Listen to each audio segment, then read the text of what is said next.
Нийтийн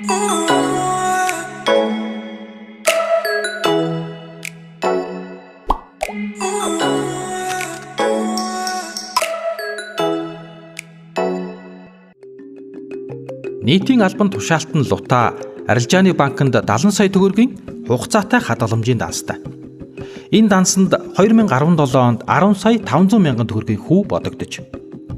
Лута хүү тооцогдсон 10 сая төгрөгөө 2017 оны 12 дугаар сарын 30-ны өдөр данснаас гарган авч зарцуулжээ.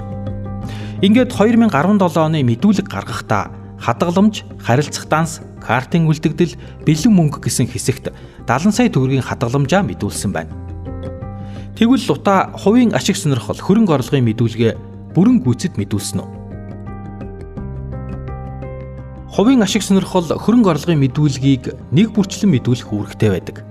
Тухайлбал малтай бол малынхаа их үүсвэрийг тайлбарлах, мөн байршлыг тодорхой зааж өгөхөөс гадна малынхаа тоо толгой, өсөлт бууралтыг хянаж үнэн зөв мэдүүлж байх шаардлагатай байдаг.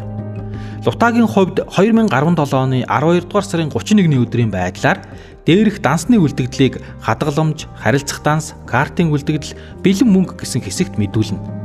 Мөн хадгаламжийн хүүгийн орлого болох 10 сая 500 мянган төгрөгийг орлого хэсгийн хөрөнгийн орлого гэсэн хэсэгт мэдүүлэх ёстой байсан. Авилгатай тэмцэх газраас хүргэлээ.